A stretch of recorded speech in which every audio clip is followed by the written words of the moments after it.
I remember the first time I heard somebody say, "In Jesus' name, I worship."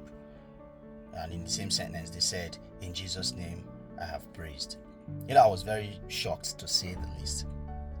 And over the years, I've heard a lot of people say it. I've heard pastors, leaders of church, and what we call worship leaders or praise leaders use the same statement. Now, we develop certain terms in our language and communication or relationship with God based on what we believe. So if the premise upon which our belief stands is wrong, then the terms that we use for communication and fellowship will be wrong. So it is in that light that people would say, "In Jesus' name, I have worshipped," after just singing slow songs. And no matter what people say, even though many of us would say worship is it's not just singing, it's not just music, or it's not just a song, in our minds many times we have also not been able to make that shift to say worship is not just music or it's not just singing. Because if we have made that shift, then the language we use would be different. So we would not say things like, "Okay, I want to go and worship," meaning I'm going to sing slow songs or slow emotional songs that makes me feel like I want to cry.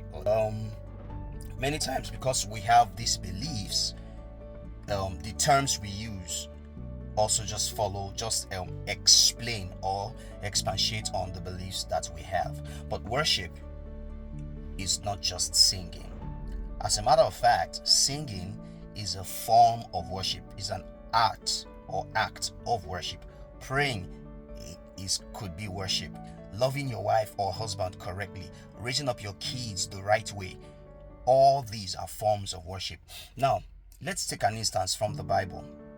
Do you remember when Satan said to Jesus, during the temptation of Jesus, he asked Jesus to bow down and worship him, that he would give him the whole world?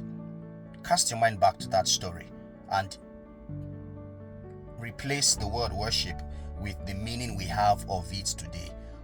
Do you think that Satan was saying to Jesus, "If you'd worship, if you sing songs to me, if you sing slow songs to me and wave your hands and close your eyes, then I'll give you the whole world"?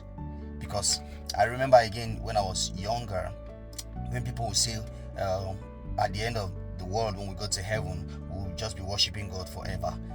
My mind couldn't take it. My finite mind couldn't understand, say, that we'll just be singing slow songs forever to God.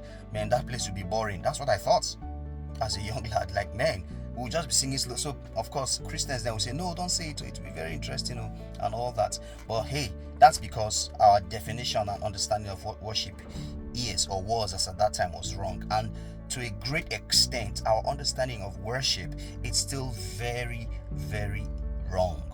It has nothing to do with just singing slow songs. Like I said, singing songs could be an expression or an act of worship, but that's not all that there is to it. Worship is about the everydayness of your life with God. That's the simplest way I can define what worship is. It is about how you live your life moment by moment for the pleasure of God. Worship, that's what it is. It is very central, like I said initially, to human identity and vocation. And Jesus said there are true worshippers, meaning there are also false worshippers. He said God seeks true worshippers, and they must worship him in spirit and in truth. Guys, I have a lot to say about what worship is. However, I'm excited to announce to you that I have a book coming out very soon on the subject of worship, loaded with truths, uncommon truths. They are not new. They've always been there. We've just not searched it out. But I've taken time over the years to search it out. These truths I have nursed for over a decade. I've been confused because being around church people for so many years and all the things they say, but when I get back to read the Bible, I see that, this is not so, this is not so. So I've collated these truths and put them in the book. And I'd like you to watch out. Very soon, I will be giving you updates concerning the release of the book. But before then, in a few days, in the coming days, the wait list will be out for the book. So be the first to know what is happening concerning the release of the book. So when the waitlist is out, jump on it, share the video, and share to your friends. This is something that you want to know about. Thank you, and God bless you.